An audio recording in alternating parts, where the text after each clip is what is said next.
Good morning, Meridian, and welcome to Business Buzz, sponsored by TDS Fiber. This morning, I'm joined today by Brenda Lee with Modig Leadership. Brenda is the founder and CEO of Modig Leadership.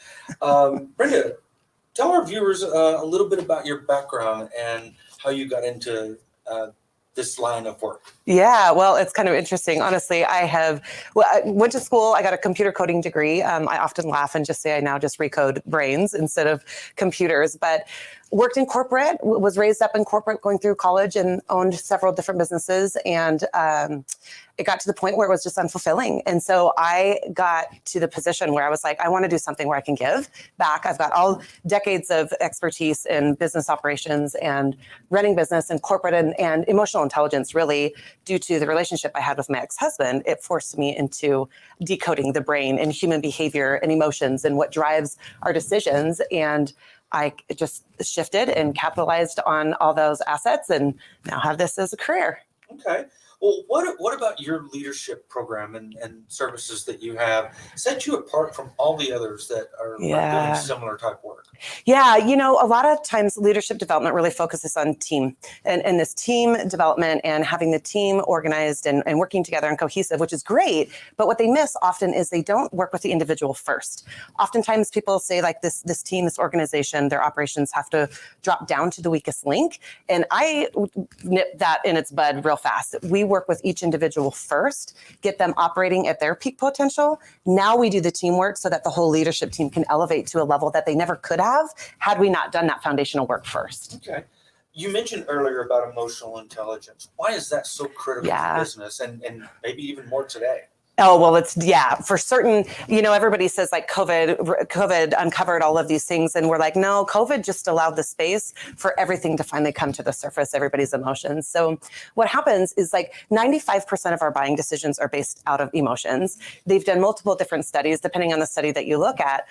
All of our decisions are based out of emotions. If we're not emotionally regulated and we're getting tossed to and fro, if you will, by the circumstances of the world or the economy or the president or whatever might be going on that causes upheaval in our emotional state. And if you're dysregulated, if you will, then you're making poor decisions at that point. And when you're an entrepreneur and you're running multi-million-dollar businesses, those decisions are costly. So you may even avoid taking a risk that might be a great risk because out of fear, because the economy and what's it going to look like. So you just back down from it. Well, when you're rational and you're regulated and you're stable with your emotions, you can make those decisions based out of facts instead of those emotions that drive us. So do you see a lot of entrepreneurs and executives having trouble blending that and knowing where to separate that from work? Yes. I'm so glad you brought that up, Sean, because everybody tries to separate church and state, right? Like separate home from work. And what COVID has revealed to us, it's always been there, but what it's revealed is that you cannot separate home and work.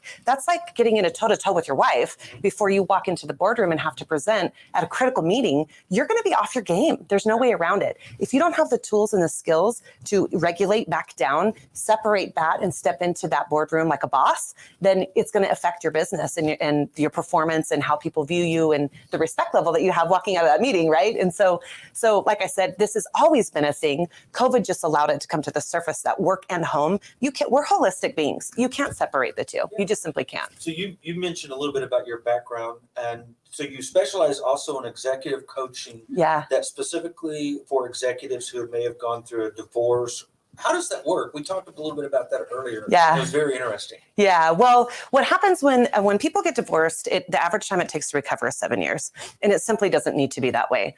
The bigger problem for executives and entrepreneurs, anybody in a C-suite or high position like that, you lose at least 50% productivity. And I honestly would argue with all my experience with my clients, they can lose up to 90% productivity, right? And when you're making $300,000, $400,000, $500,000 a year, or you're operating a multi-million-dollar business, you can do the math. When that productivity is lost at that level, they have massive profitability in that business that's lost. So getting them back on track in a much more expedited manner with my proven methodology that gets people back on the horse, if you will, after divorce in a much faster way.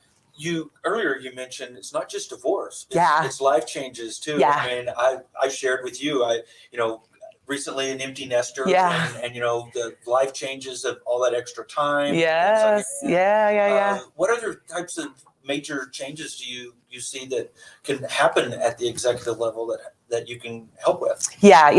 I always say divorce isn't just marital, right? It can be, like you said, empty nester. It could be a severance package after 14 years as a CFO of a multi-billion-dollar company that's in everyone's home, right? Where you've built your whole career on that and the rug gets ripped out from underneath you. I say all the time, it's not a midlife crisis, it's a midlife awakening. People wake up in their mid-30s to mid-40s and they kind of freak out that they aren't living their full life, and they know it. They might have all the success with their business and they're still not happy and they don't know why. And so getting them to the core of who they are, instead of the way that they have lived is based off of what everybody's told them they should be doing. Instead of going sideways, doing sex, drugs, rock and roll, we can equip them and get them through that transition in a healthy way so that they can live their best life from there forward. Okay. Your website piqued my interest on the subject of recruiting, retention, and the cost of turnover. You do some coaching and some consulting on that area as well. What have you seen in the last 2 years as maybe one of the biggest factors that businesses are having to grapple with? Yeah, well, it really boils down to loyalty. New jobs now, like we were talking about, is one click away. That you don't even have to walk in and tell your boss you're leaving a job, right? You send an email, there's zero emotional engagement. So that gives that huge gap of a lack of loyalty for employees to their employer. So when you're an executive or an employer, right now, the critical focus is to create and cultivate culture and loyalty within your organization. If you don't have that loyalty and you don't have the buy-in from your employees, they are going to quickly turn over. And like we were saying, I mean, what the most recent study I had seen on average was the cost is $7,000. You were saying 10, 15 years ago it was $20,000, just the cost of turnover. So it's critical for these companies to keep their employees. People think right now that the most important thing is money, and it's simply not true. People are leaving they're taking the click hop to a new job because they think it'll offer more money, when in reality, if they had loyalty to their employer, they wouldn't even consider that. When culture is there, especially in these uncertain times, they've got safety, they know they're at a healthy company, and they're at a company that desires to nurture them in self-development and self-growth, which is so needed right now. People need the help right now because of what COVID has put everybody in the position. It's spun us out in a spiral that a lot of people haven't been able to handle.